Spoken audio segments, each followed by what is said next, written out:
Real-time feedback into the behavior of your distributed systems and observing changes, exceptions, errors in real time allows you to not only experiment with confidence, but respond instantly to get things working again.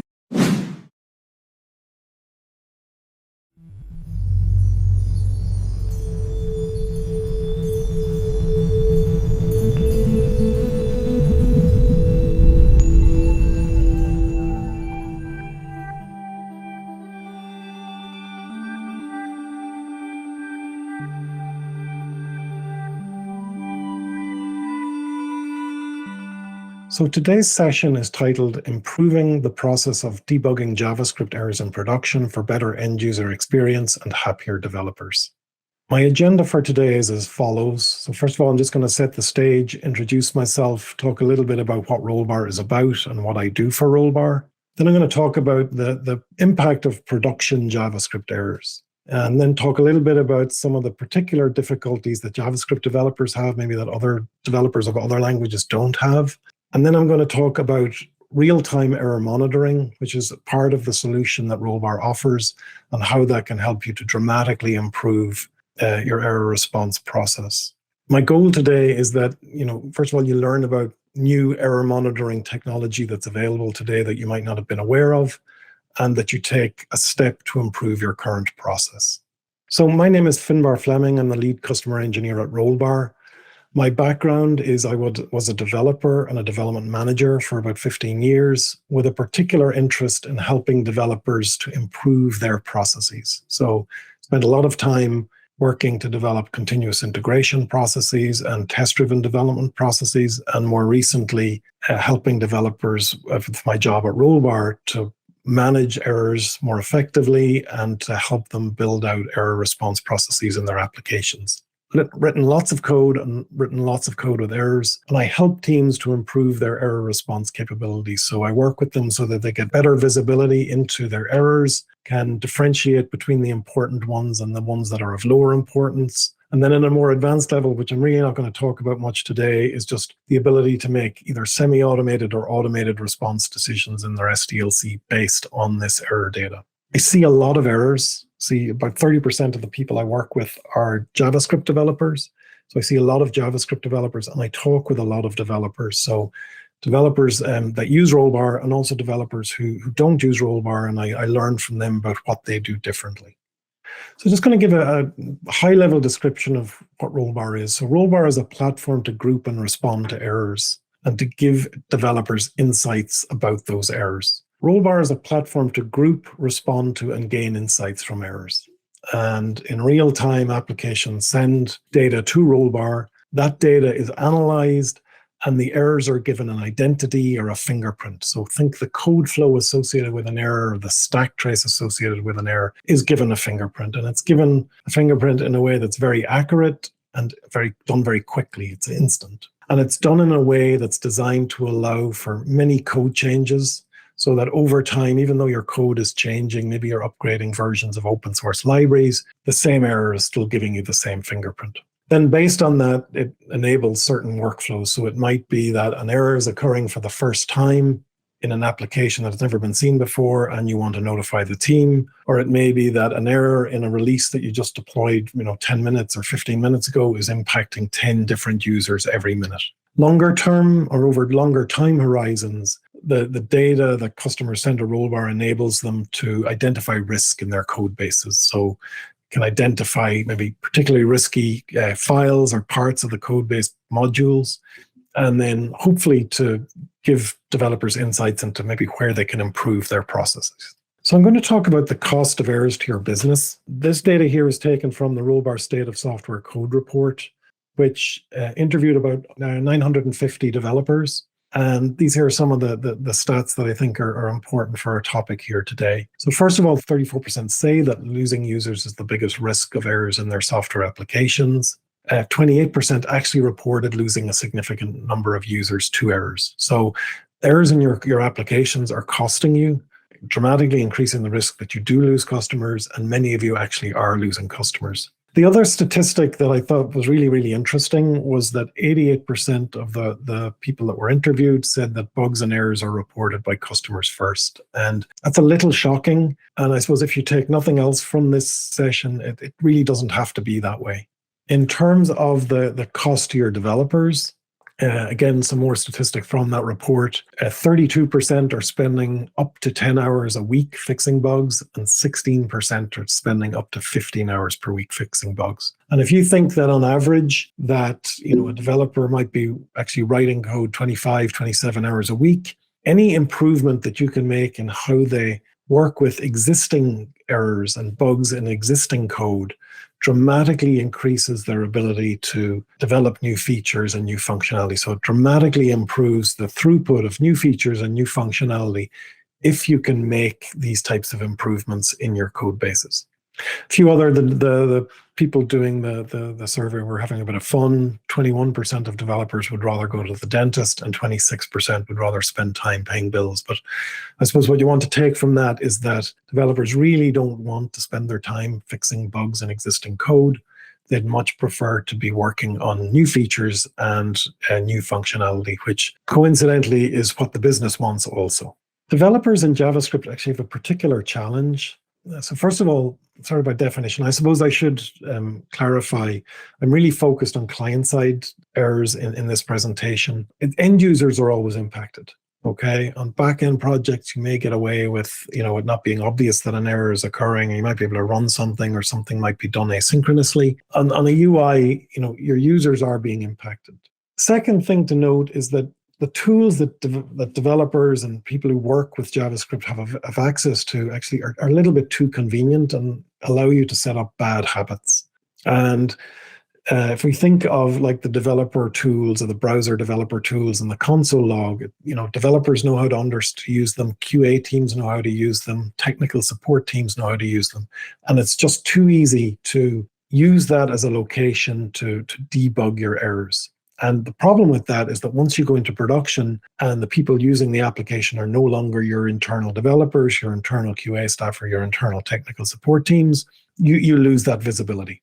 And there's no formalization of the error response process before you put these applications into production, so that when you do deploy to production, you really don't have anything.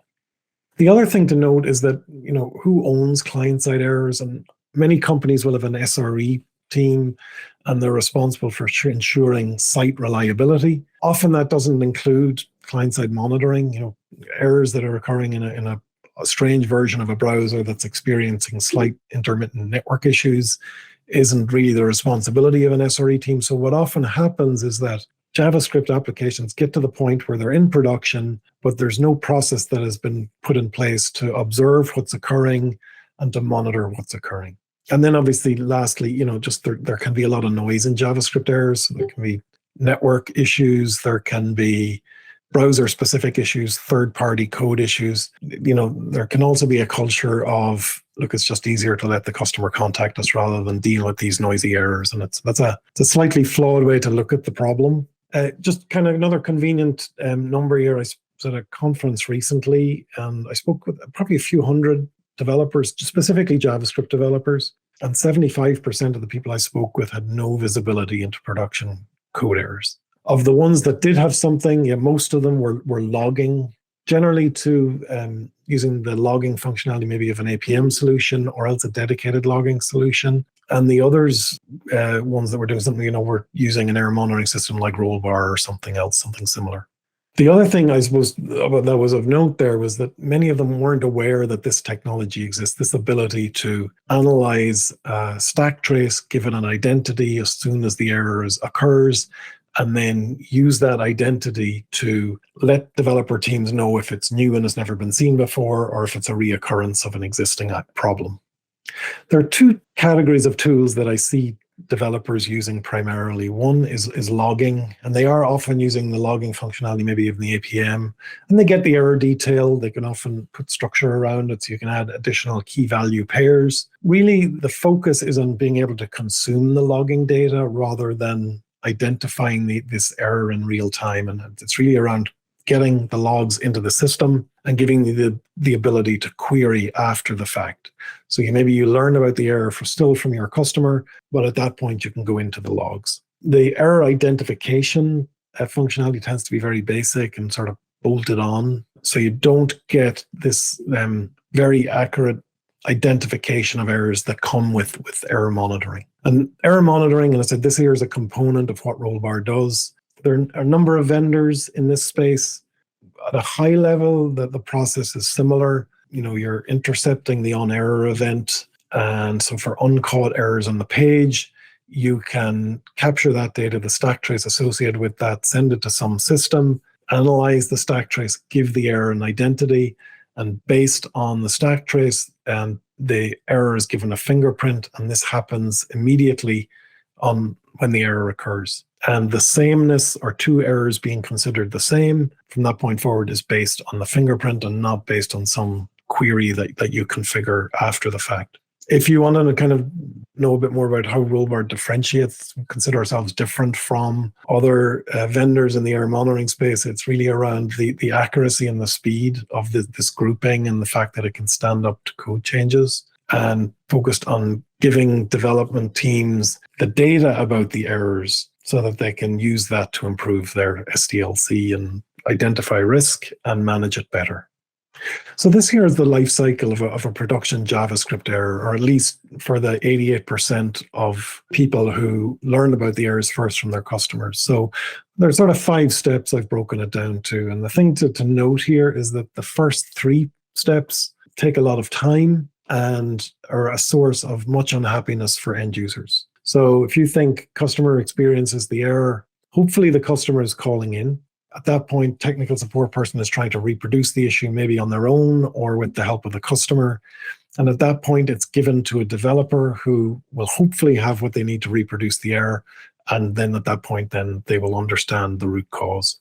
Just a few notes about this process. Customers, obviously aren't happy. They may be on social media telling their friends that they're not happy. At a minimum, maybe you're experiencing service level agreement breaches. Possibly transactions aren't getting completed. And this unhappiness has both short-term and long-term impacts for your business. So even though you might resolve the error and you might move on, the customer will still hesitant to potentially use you again or to recommend you to somebody else. Once you understand the error and the stack, once you have the stack trace associated with an error, you can really generally very quickly deduce the root cause and get a fix out there.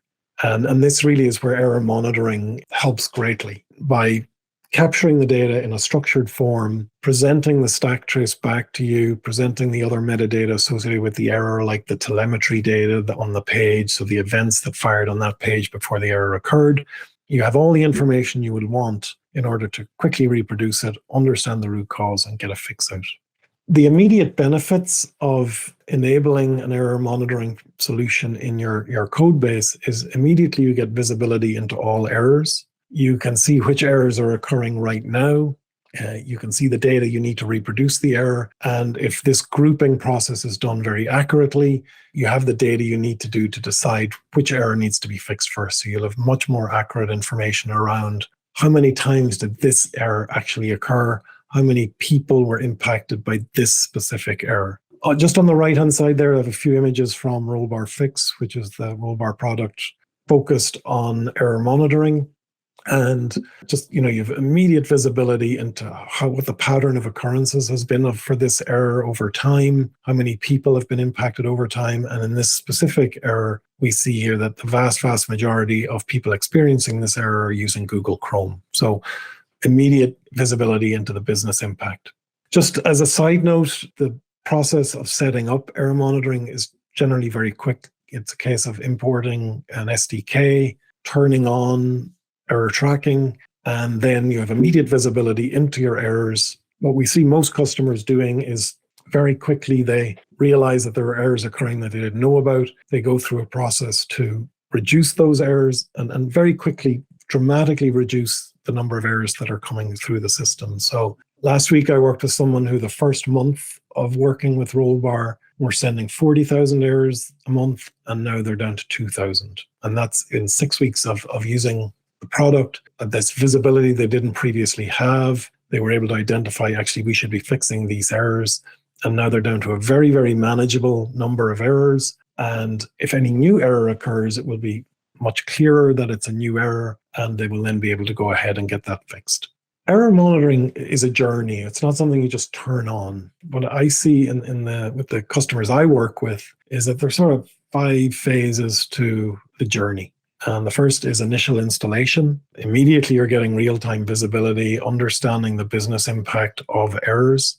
Then they go through that process that I mentioned on the previous slide, where they'll fix a bunch of low-hanging errors and low-hanging issues that are causing problems. And then they'll turn on notifications. So they'll say, we care about this category of error. We don't care as much about this category of error. Then they will, again, further along that journey, add additional context to the errors. So it might be they want to know what geography an error is coming from. They might want to know what category of user is being impacted by the error. Is it impacting our free tier customers, or is it impacting our highest paying customers? Then they'll go through a phase of where they're doing additional integration. So integrating with the source control system, maybe some testing framework tools that they work with, session recording tools. Now they learn about their errors in real time from Rollbar, and then they can easily link out to, replay a session, maybe a logging system actually, where they're on the back end, where they're seeing that the non-error data associated with the session that caused this error. And then final step is more advanced automated response. And it could be that they're using this data in an automated way in a build pipeline to say, don't allow a build to continue. Or it may be that they're, based on errors, let's say in a canary deployment, they want to trigger an automatic rollback. So the first step of that journey is very easy. Initial installation generally takes no more than 30 minutes, 60 minutes. You will immediately get additional visibility and much more advanced capabilities to understand the errors that are occurring in production and to debug them and to get fixes out there quickly. So I'm just going to finish up here now. And first of all, thank you very much for taking the time to attend this session. You take one thing from this here, do something, take a step along this journey. Your customers and your colleagues will thank you.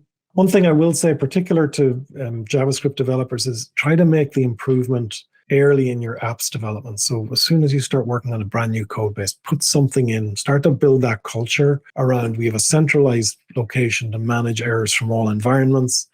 And this here is how we're going to process errors, because it will make it much easier while it's convenient to use the console log and the developer tools in pre-production environments. Once you go into production and there are other users experiencing these errors, you lose that visibility into what's going on. If you only have access to logging or the APM, logging in your APM system, use it. It's much improved visibility. Having some visibility is better than none.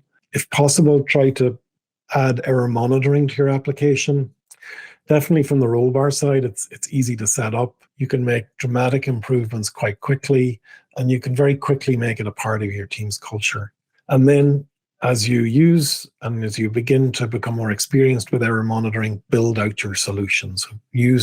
Add to it as needed based on feedback from your QA teams, from your SRE teams, from your customer engineer or your customer success or customer service staff, and build it out as you need to best fit the needs of your team and your application.